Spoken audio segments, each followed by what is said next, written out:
Y a partir de la economía humanista del gobierno de la Cuarta Transformación y pese a la pandemia que se nos cruzó en el camino, en México ha habido una significativa e histórica reducción de la pobreza entre 2020 y 2022 en casi 9 millones de personas.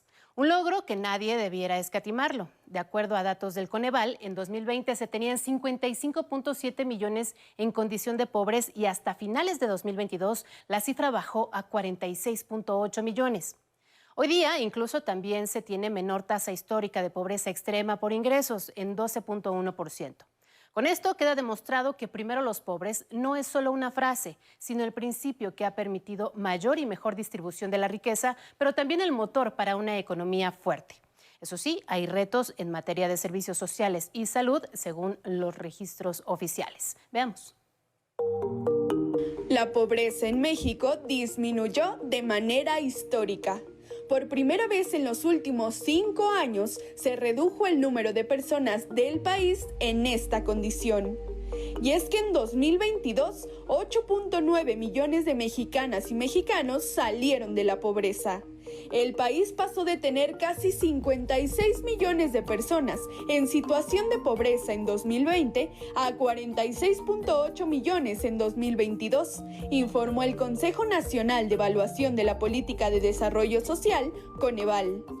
De ese universo, las y los mexicanos que se encontraban en pobreza extrema también disminuyeron. Mientras en 2020 había 10.8 millones de personas, en 2022 la cifra cayó a 9.1 millones.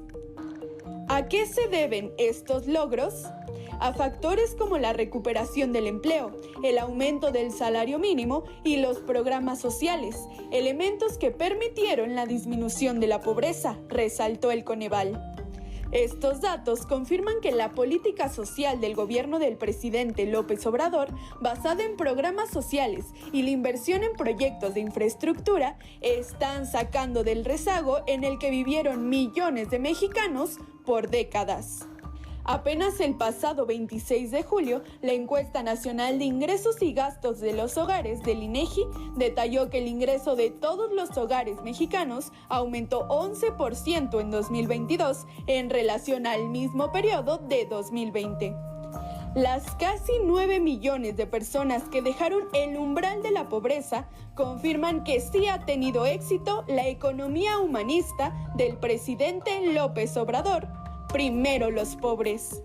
Tuvimos una tendencia de recuperación de empleo. Puede ser también un factor el tema del salario mínimo, debo decirlo también.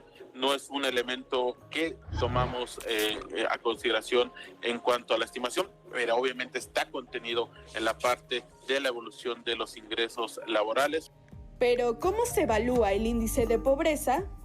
Una persona se encuentra en esta condición cuando se presenta al menos una de las 6 carencias sociales, como acceso a la educación, salud, seguridad social, vivienda, servicios públicos y alimentación de calidad, además de no contar con los ingresos económicos para satisfacer esas necesidades.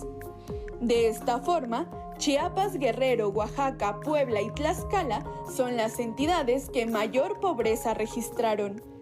Y aunque sacar de la pobreza a casi 9 millones de mexicanos es algo nunca antes visto, no solo en México, sino también a nivel mundial, es claro que aún hay retos por atender. Por ejemplo, el 50.6% de la población carece de seguridad social y el 39.1% no cuenta con servicios de salud. 11 Noticias, Karen Ballesteros.